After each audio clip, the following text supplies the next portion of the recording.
বন্ধুরা, আসসালামু আলাইকুম। কেমন আছেন সবাই? আশা করি সবাই ভালো আছেন। এই মুহূর্তে দেশে অথবা বিদেশে যে যেখানে বসে চ্যানেলটি দেখছেন সবাইকে অসংখ্য ধন্যবাদ। চলুন দেখে নেই যে ৬টি ভুল উপায়ে মুখ ধোয়ার ফলে মারাত্মক ক্ষতি হচ্ছে আপনার ত্বকে।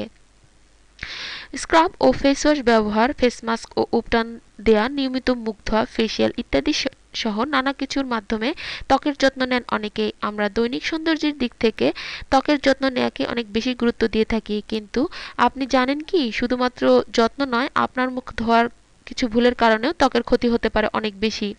চলুন তাহলে জেনে নেওয়া যাক সেই ভুলগুলো কি কি। ১. যেকোনো একটি তোয়ালে দিয়ে মুখ মোছা মোটেও ত্বকের জন্য স্বাস্থ্যকর নয়। মুখ মোছার তোয়ালে অবশ্যই আলাদা করে রাখবেন, তা না হলে ত্বকে ইনফেকশনের সম্ভাবনা থাকে। ২. মুখ ধোয়ার জন্য কেউই হাত পরিষ্কার করে নেন না। অনেকেই ভাবেন মুখ ধোয়ার সাথে সাথে হাতও পরিষ্কার হয়ে যাবে, কিন্তু আপনার হাতে যে জীবাণু রয়েছে তা প্রথমেই ত্বকে লেগে যায় এবং সমস্যার সৃষ্টি করে, তাই আগে হাত ধুয়ে নিন। ৩.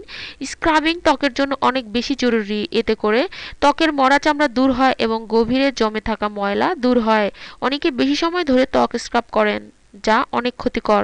স্ক্রাবার দিয়ে ত্বকের ১ থেকে ২ মিনিট বেশি স্ক্রাব করা একেবারেই উচিত নয়, কারণ এর বেশি সময় ধরে স্ক্রাব করলে ত্বকের স্থায়ী ক্ষতি হতে পারে।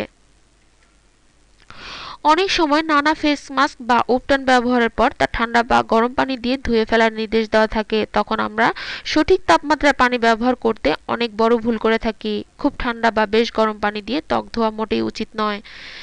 ৫. অনেকেই শুকনো ত্বকে ক্লিনজার ব্যবহার করে ত্বক ধুয়ে থাকেন। এতে ত্বকের ক্ষতি হতে পারে। প্রথমে ত্বক পানি দিয়ে ভিজিয়ে তারপর ত্বকে ক্লিনজার ব্যবহার করুন। ত্বক কখনোই তোয়ালে বা কাপড় দিয়ে ঘষে মুছবেন না, এতে ত্বকের টিস্যুর মারাত্মক ক্ষতি হয়। তোয়ালে বা কাপড় চেপে ধরে শুধুমাত্র ত্বক থেকে পানি শুষে নিন।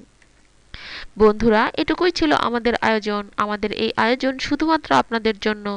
আমাদের এই আয়োজন যদি বিন্দুমাত্র আপনার ভালো লেগে থাকে বা কোনো উপকারে আসে, তাহলে অবশ্যই লাইক দিয়ে আমাদেরকে উৎসাহিত করবেন আর শেয়ার করে অপরকে দেখার সুযোগ করে দিবেন। আর বন্ধুরা, আপনারা আমাদের সাথে থাকলে আমরা আরো ভালো ভালো কাজ করার উৎসাহ পাবো।